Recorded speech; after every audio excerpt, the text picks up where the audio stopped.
Bonjour, bienvenue au Café du Cinéma. Alors, est-ce que ce film sur la mythologie amérindienne du Nord qui nous raconte la naissance de la vie sur Terre vous a plu? Très bien. Comme toujours, je suppose que vous seriez tenté par un menu du jour? Très bien, parfait.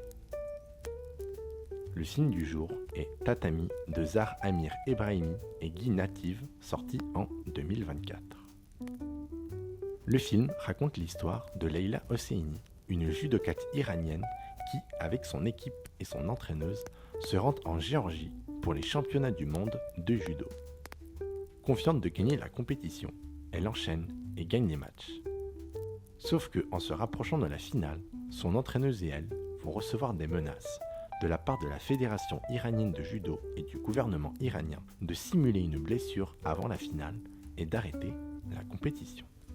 Malgré les menaces qui pèsent sur sa famille, la judokate veut continuer la compétition. Le film est réalisé par Zahar Amir Ebrahimi, une actrice dont je vous ai déjà parlé lorsque je vous ai présenté le film Les Nuits de Mashhad. J'ai pu vous raconter son ancienne vie d'actrice de télé et son scandale qui lui a fait fuir l'Iran. Zahar Amir se resserre de son passé, mais cette fois à la réalisation, et nous montre la dangerosité et la dictature du régime islamique iranien sur ses compatriotes, quitte à menacer leur famille. Mais également la peur de voir une femme gagner une compétition, et donc qu'une femme devienne connue en Iran. Elle nous immerge dans le monde du judo, et les mentalités de ce sport coïncident avec la psychologie du personnage pendant le film, car on a un sport où le but est la domination de l'adversaire, et le fait de le soumettre au sol. Le travail de la mise en scène est intéressant, où le fait qu'au début du tournoi, elle gagne ses matchs haut la main, mais plus elle se rapproche de la finale et les menaces augmentent, plus elle peine à gagner. Les combats sont également filmés de différentes manières, certaines avec des plans larges, d'autres avec des plans rapprochés. Et même sur certaines scènes, nous avons des plans vus du sol, avec les acteurs en grosse contre-plongée. Le film nous marque avec son esthétique en noir et blanc, très marquée et contrastée, qui est un moyen d'accentuer le caractère manichéen des choix auxquels sont confrontés les protagonistes. Mais cela amplifie le côté renfermé du lieu et cela accentue l'aspect dramatique du film. Cette esthétique ainsi que l'histoire sur fond de sport de combat n'est pas sans rappeler Raging Bull de Martin Scorsese, film qui a d'ailleurs énormément inspiré les réalisateurs. Les scénaristes ont écrit le scénario en s'inspirant de plusieurs athlètes iraniennes, comme Sadaf Kadem, qui est la première femme iranienne à disputer un match de boxe, sachant que ce sport est interdit aux femmes en Iran, et a par la suite obtenu un titre de séjour en France. Mais aussi la grimpeuse Elnaz Rekabi, qui est une athlète iranienne qui a participé à des tournois sans porter un hijab, consciente qu'elle risquait la peine de mort en rentrant au pays. Mais aussi de Kimia Alizadeh, une championne taekwondoïste qui a décidé de fuir le pays avec son mari parce qu'elle était menacée par le régime. Elle a par la suite pu avoir la nationalité bulgare et a pu représenter la Bulgarie aux Jeux Olympiques de Paris et a même remporté une médaille de bronze. Le réalisateur a décidé que le lieu de l'action se déroulerait entièrement dans le bâtiment où a lieu la compétition, lui-même étant un grand fan de films se déroulant dans un seul lieu. Car selon lui, on peut en faire ressortir un sentiment de claustrophobie qui se rapproche de ce que ressentent les personnages. Pour la préparation des rôles, l'actrice Ariane Mandy et Zahar Amir ont pu être coachées par Philippe Morotti, qui dirige le plus ancien club de judo de Los Angeles. Zahar Amir a rejoint le projet après que Guy Native l'ait vu dans le film Les Nuits de Mashhad. Après leur rencontre, ils ont décidé de réaliser le film ensemble. Il explique cette collaboration par « J'avais envie de m'associer avec un cinéaste iranien pour raconter cette histoire iranienne.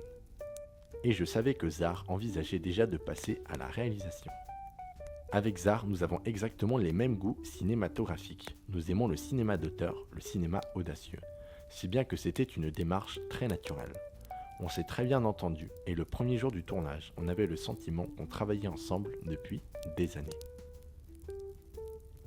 Le film est également extrêmement bien porté par Ariane Mandy, l'interprète du personnage principal, qui a été un vrai défi à trouver car les réalisateurs voulaient un personnage crédible d'être championne de judo. Donc une personne coriace avec une forte musculature et qui parle couramment le farsi. Quand Ariane est arrivée et qu'elle cochait absolument toutes les cases, son profil a tout de suite plu au réalisateur. La chose remarquable concernant Ariane Mandy, c'est l'entraînement qu'elle a dû faire pour se préparer au rôle. Elle a suivi un entraînement intensif de plusieurs mois avec Philippe Morotti, sachant qu'en même temps que son entraînement, elle était sur le tournage de la série de L-Word Génération Q et a été capable par la suite, lors du tournage, de combattre face à de vraies championnes du monde de judo. Le travail qui a demandé du temps fut le fait de trouver un équilibre entre authenticité et direction artistique. Comment rendre le judo artistique et esthétique à l'image tout en gardant le réalisme de ce sport? Zahra Mir, la réalisatrice, explique sa démarche en disant que, dans le cadre de l'entraînement de judo que j'ai dû suivre, il a fallu que je m'approprie le langage et la gestuelle des judokates. C'est difficile de trouver un équilibre entre une vision cinématographique et un langage plus universel dans lequel chacun peut se reconnaître. Avec l'aide de Guy, d'Elam et de mes amis judokates, j'ai réussi à construire le personnage de Mariam et à trouver sa place dans sa relation avec Leila et dans le système qui les opprime. Les réalisateurs ont beaucoup cherché le stade où tourner le film et ont été conquis par le Palais des Sports de Tbilissi, en Géorgie. Car selon eux, il y a un équilibre parfait entre des installations modernes et anciennes. Le stade date de l'époque soviétique et il possède un plafond doré spectaculaire en forme de dôme qui ajoute une touche baroque à l'ensemble.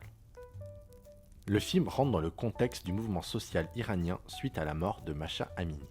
Mais il faut savoir que le film a été écrit juste avant la mort de cette dernière.